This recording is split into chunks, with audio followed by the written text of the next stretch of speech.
Hello, I'm Sunny Williams. I'm up here on the International Space Station. So this is Node 2. This is a really cool module.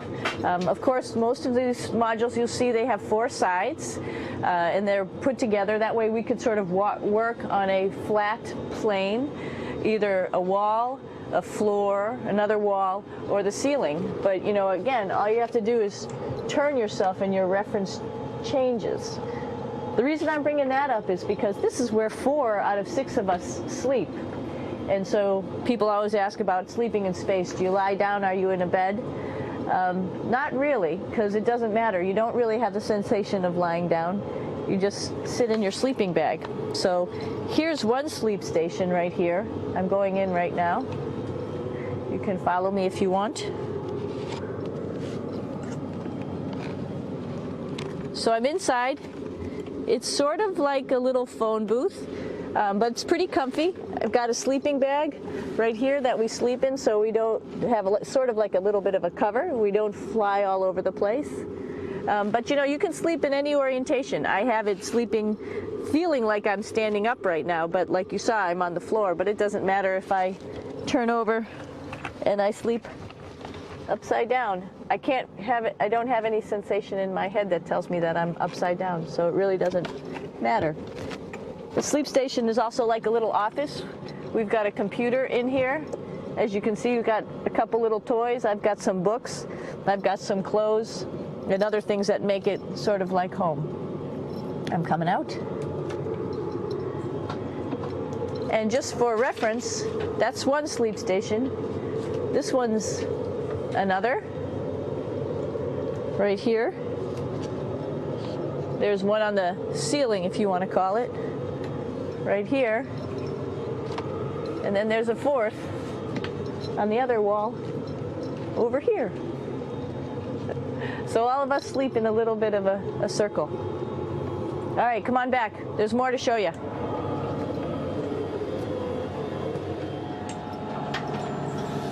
I know that there's some questions about how to use the bathroom and how do you actually live in space like normal, like at home. I mentioned real quickly about getting up in the morning and brushing your teeth and washing your face.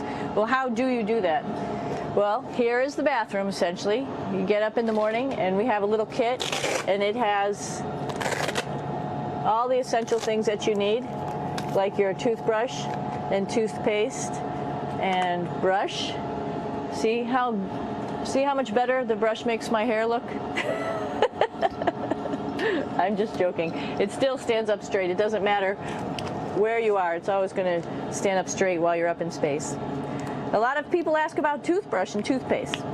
So, luckily enough, toothpaste, you can do it upside right this way, is sticky, and so it sticks to your toothbrush. No problem. Another cool thing is that water sticks to your toothbrush too. If you can see it, I'll have some water come out. The water is pretty neat up in space. It'll stick to your toothbrush and it will make a big bubble, and that's just by surface tension. And then you can drink it. So a lot of people ask about what do you do with the toothpaste after you brush your teeth.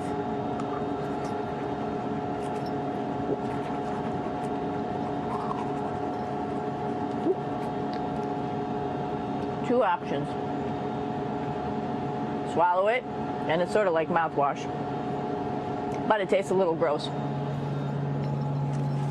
Or you can just spit it out in a paper towel, and then you don't have to worry about it. Swallowing thing I wouldn't recommend at home. I'm only up here for 4 months, so it's not that bad. One of the most pressing questions about living in space, of course, is the bathroom. So let's take a look at that little piece of work. Come on in.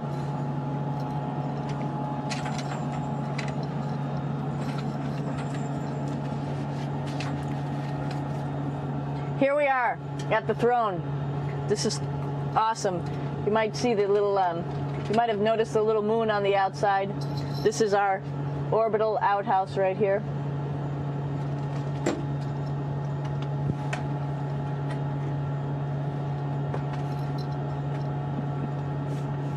And of course, it serves for two functions. Number 2, right here. I'll show you. But you see it's pretty small, so you have to have pretty good aim, and you be ready to make sure things get let go the right direction. And it smells a little bit, so I'm closing it up. And that's of course for number 2. And this guy right here is for number 1. So they're sort of two slightly separate functions, but you can do a little, essentially both, by hanging on right here and doing number 1 and number 2. I might add it's color coded, so you really don't get it mixed up, which is nice. This is yellows for number 1. And also there's a selection of paper. People always ask about toilet paper. What do you do with toilet paper? What kind of toilet paper do you have? We have gloves, just because sometimes it does get messy. We have some Russian wipes, which are a little bit coarse if you like the coarse type of toilet paper. We have some nice tissues, which are nice and soft if you like soft toilet paper. We have Huggies, just for any cleanup. You know, we were all babies once, and this sort of helps.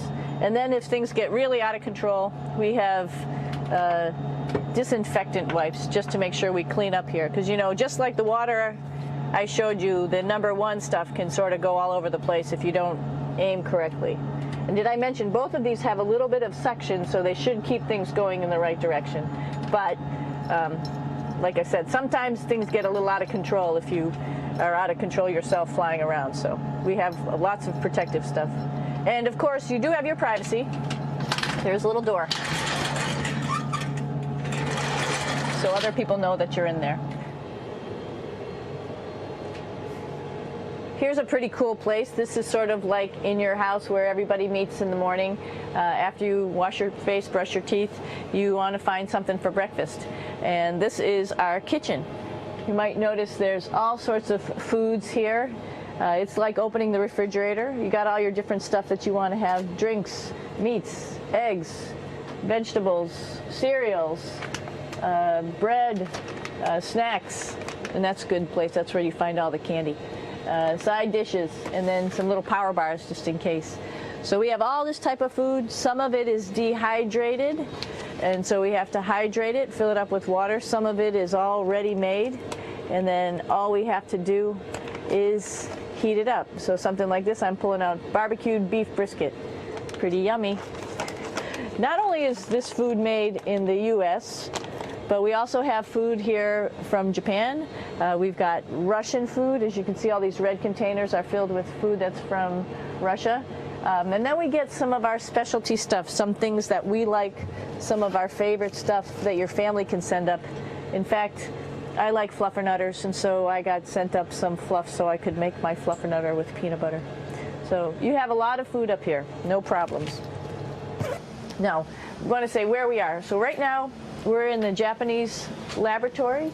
It's one laboratory out of many here on the International Space Station. It's actually on the left-hand side. If I was International Space Station and I was flying through space like this, my left hand would be where the Japanese laboratory is.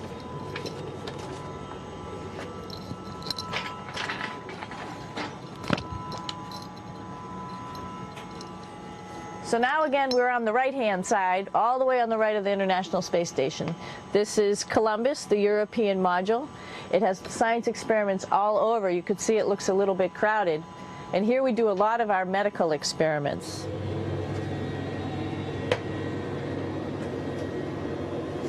Here we are in the U.S. laboratory. Again, this is a laboratory with science experiments on all of the walls here, all sorts of stuff that we do. And one of the things we also do is we exercise. We have some exercise equipment on board the space station. We need to do that because we lose bone density and muscle mass while we're up here, and that's a result of not having to fight against gravity. So how we keep ourselves in shape are with a bike, a treadmill, and a weightlifting machine. This is the bike. You notice the clip pedals? So all you need to do is actually clip your feet in, and then you can start pedaling. You don't need a seat because you don't sit down. Actually, I haven't sat down for 6 months now, so you don't need any type of seat. Just make sure you're held in with your pedals. You probably see that the bike bounces around a little bit. As I move it, it's not steady and held to the wall firmly.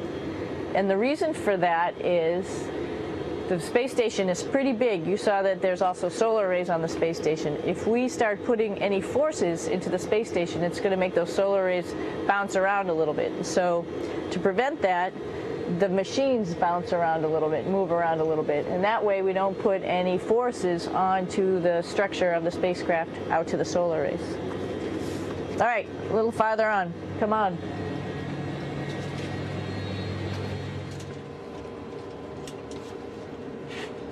I'm here with my two buddies in the airlock. Actually, these are two spacesuits that are ready, primed up to go outside, as we call it, to go do a spacewalk in case we have to do anything outside. Some of the things we do outside are just like inside, repairs. We have a lot of electrical boxes and machinery and solar arrays, in fact, that I talked about earlier, that are outside, and sometimes they don't work quite right. Remember, space is really cold and really hot, and it's also the vacuum of space with no pressure, and so some of the equipment doesn't work well all the time. So we might have to go out and do a spacewalk. Right behind me is actually the hatch that you go out into space, and right now we have it filled up with a couple other spacesuits because we've got 4 of them up here and some of our tools. But right behind here is the hatch in which you actually go right outside into the vacuum of space. The spacesuit is pretty big, as you can see. It's like being a football player. Part of the reason it's so big and bulky is because of this backside, this backpack. It's like going on a hike with a backpack, but the backpack and the suit weighs about 300 pounds. Luckily in space, nothing really weighs anything, so you don't feel that it's so heavy. But we need to have such a big suit because that guy back there is essentially the heart of the spacecraft. I call this actually a spacecraft. It has all the oxygen for you. It has all the carbon dioxide removal system for you. It also has a heating and cooling system to make sure to regulate our body temperatures while we're outside. It also has a computer, so it tells you on a display here if there's anything that's going wrong with the suit, if we're running out of oxygen, if we have too much carbon dioxide, or any type of electrical problem. So it's a pretty awesome little spacecraft, and actually got to go out, use my little spacecraft a couple times, and it worked like a charm. Lucky that it works very nice. You might want to see what the helmet looks like. It's pretty cool too. We don't usually go out like this, so you usually can see when the helmet's open. So you can see what it looks like inside. Somebody's little head would be inside of here. So you can see, you can turn your head all the way around while you're inside of there, but the helmet stays still, so that's determines how far you could see.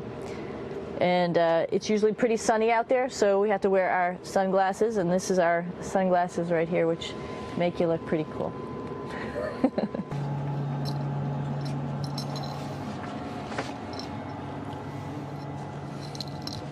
It's like a glass-bottom boat. This is the cupola. It sticks down below the space station. It's one of those places you find yourself hanging out in all the time because all you want to do is look back at our planet. I think some questions I had were about what do you do in your free time? And you can't help but want to just come to the cupola and look outside as much as you can. And a lot of folks, I play this game with myself about where we're flying over the Earth. Try to come in here and just guess. After being here for a little while, you can sort of figure it out. You can tell different cloud types over different continents. You can tell different soil types over different continents. So let's see. And then, of course, there's a lot of ocean. So usually we're over the ocean at first glance. I will tell you in just a moment where we are.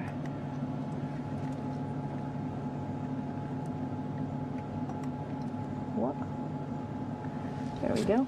So right now we are right over Africa. It's a little bit cloudy, as you can tell, but we're right over the continent of Africa. Hey, what's that? I think that's a Soyuz spacecraft. That's the spacecraft that's taken us home to planet Earth today. Oh my gosh. We might have to go take a look at that. That's pretty cool. It's a little bit smaller than the rest of the spacecraft, the space station, so you'll see if we go there, it'll be a little bit more crammed. But we're going, you can look all the way back to the back of the spacecraft, which is where the Russian segment is, and then you could look all the way forward to the front of the spacecraft, where the Japanese laboratory, the European laboratory, and the American laboratory are, and then back to the solar arrays where we started in this morning when we were looking out the Japanese window.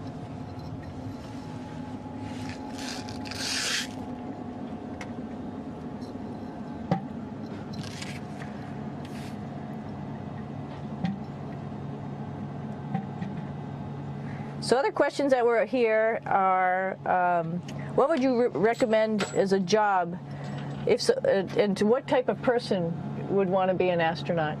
I think people who would like to explore, of course people who like math and science, that's what this is all about.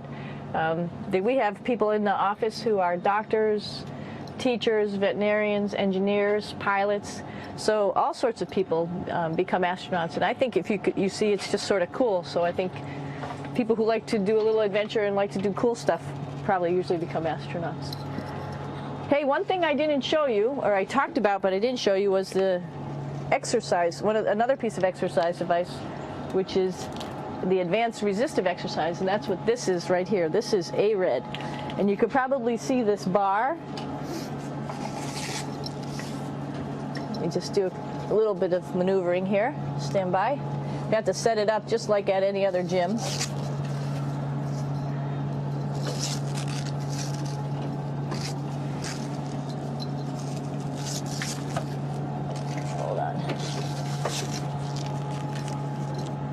Show you how this works.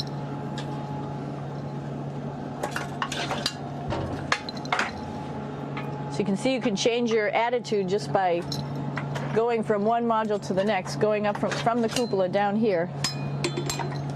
This is what we call the ARED, and with this you can lift weights based on vacuum in these cylinders, just like you do at home at a gym. For example, if I wanted to do a squat, I could do it like this. Oops. I should need some weight on this thing. I'm not lifting with anything, so it's too easy. One of the cool things you could do things that you can't do at home. For example, single leg squats with just one leg, because the other leg, you won't fall over. So all sorts of stuff. You can also do bench press. We have a bench that we could add on here, so you can work on your beach muscles.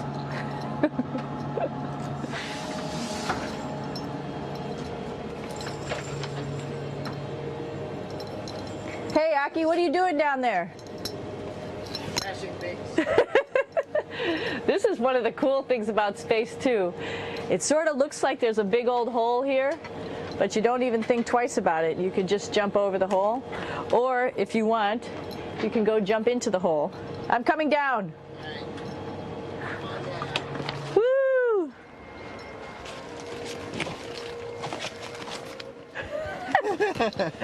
Then you can come right back up again, like Superman. Woo!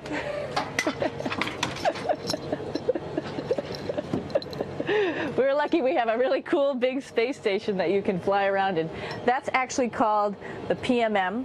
You might have saw it out the window. It's a big silver canister.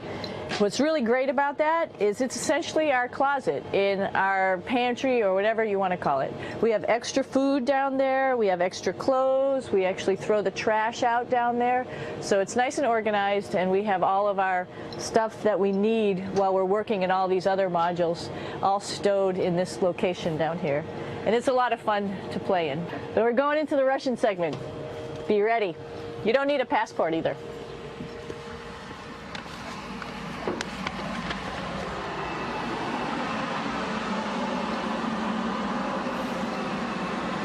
It goes a lot farther back than this. We'll go take a trip and say hello to the boys down there in just a minute. Well, let's do that first, actually, and then we'll go down to the Soyuz at the very end. This is Yevgeny. Hi. Doing a little tour.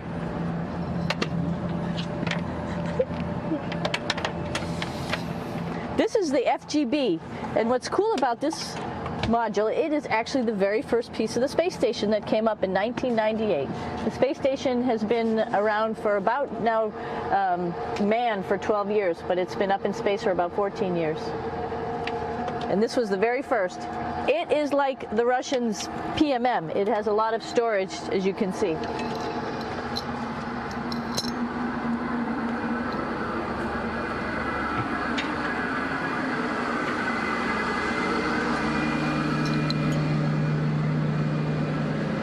Можно? Снимаем. Чуть-чуть.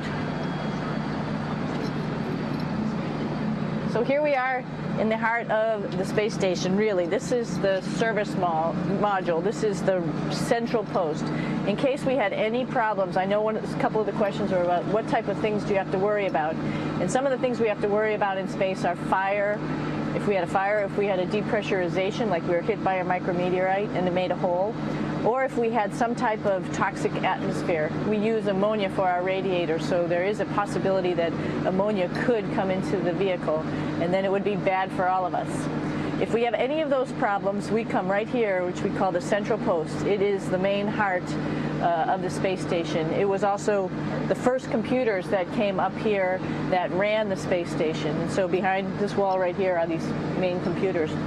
So we gather here as a group of 3 or 6 and then figure out how we're going to either fight the fire, patch the hole, or solve the toxic spill. And what's cool about this module, of course, it's the central post. It also has great windows right down toward Earth. It has controls to fly in visiting spacecraft if they need some assistance right here. It has Russian computers as well as American computers to help us control anything we need to on the space station. It's a couple of our crewmates back there, Oleg Novinsky on the right and Yuri Malenchenko on the left. And there's also a second bathroom here, which is really cool because 6 of us going to one bathroom is really tough. And so there's one bathroom here and one bathroom on the other side where I showed you. And you can probably see on the wall behind Oleg and Yuri some of the heroes of the space program. Sergei Korolev, who was a chief designer of putting men into space, and of course on the right-hand side, Yuri Gagarin, the first man to go into space. So just reminds us of our roots. Yuri, what are you doing? Что делать?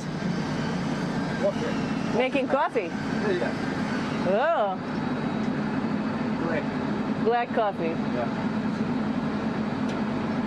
Looks good. Okay. Спасибо. We're going to check out our Soyuz real quick. Make sure it's ready to go. All right, back to the Soyuz.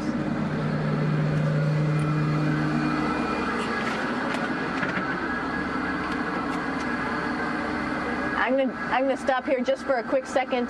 You can see on the Russian spacecraft there's also other modules that stick out, down, and above. Right here is, let's see, I'm trying to be oriented. That's a place where we do spacewalks from for the Russian side. There's Russian spacesuits in here, and also a visiting vehicle which brought fruits and vegetables and becomes a trash container when we undock. Up on this side is also a future place where they're going to do spacewalks from, and connected to it is Kevin's, Oleg's, and Yevgeny's Soyuz spacecraft. And now let's go see ours. Whoop. Извините. No problem. Это пробка.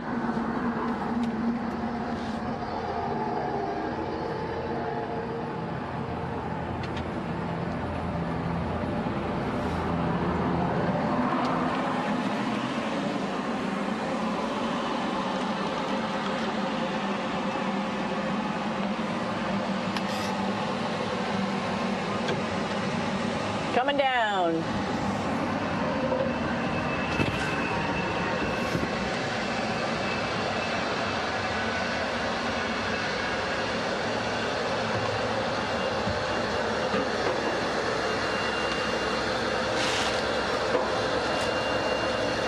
little tricky getting in here.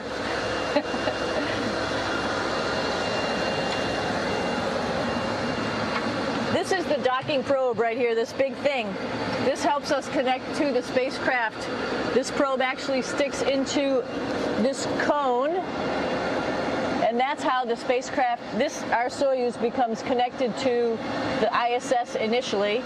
That is then replaced by clamps, which are around here, that will allow the two spacecraft to be stuck together. And then you can remove the probe and the cone.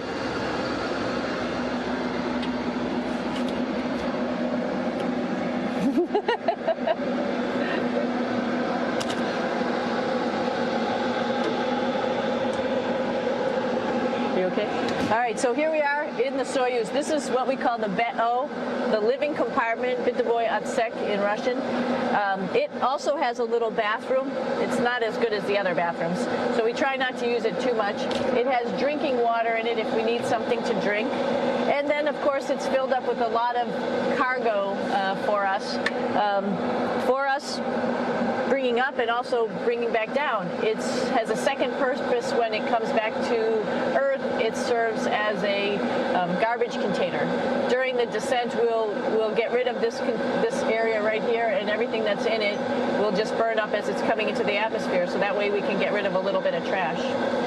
But the main area where we were on launch and where we're going to be on descent is down here, because we're not part of the trash. So we're in a safe place. So we're in the descent module, SA. It's a little small, but you can get in.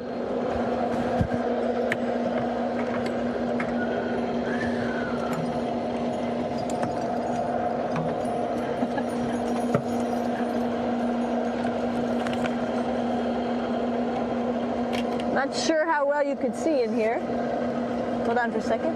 I'm going to turn it up this way, just so you could see the hatch, and you could see Kevin. It's a little bit small, but we'll come in and show you around. You coming in? Probably not. Okay.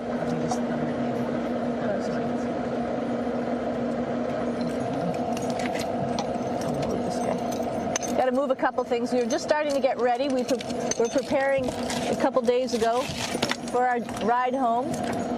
It's a little bit squishy, but everybody asks, how do you sit in the Soyuz? And you sort of sit in your seat like this. The seat is molded to your body, and so you can just sort of squish in here and be pretty relaxed. Everybody has a handmade seat for them. And then, of course, there's a control panel, and that's where we do most of our actions and work right here. There's hand controllers, which you can fly the vehicle with, and there's a stick right here, primarily used for communications when we're trying to talk to the ground. So 3 of us fit in here. Like I said, it's a little squishy, but somehow it seems like we all managed to get in here and fit pretty well, and it's a pretty safe ride home. You're probably wondering, what's all this junk behind us?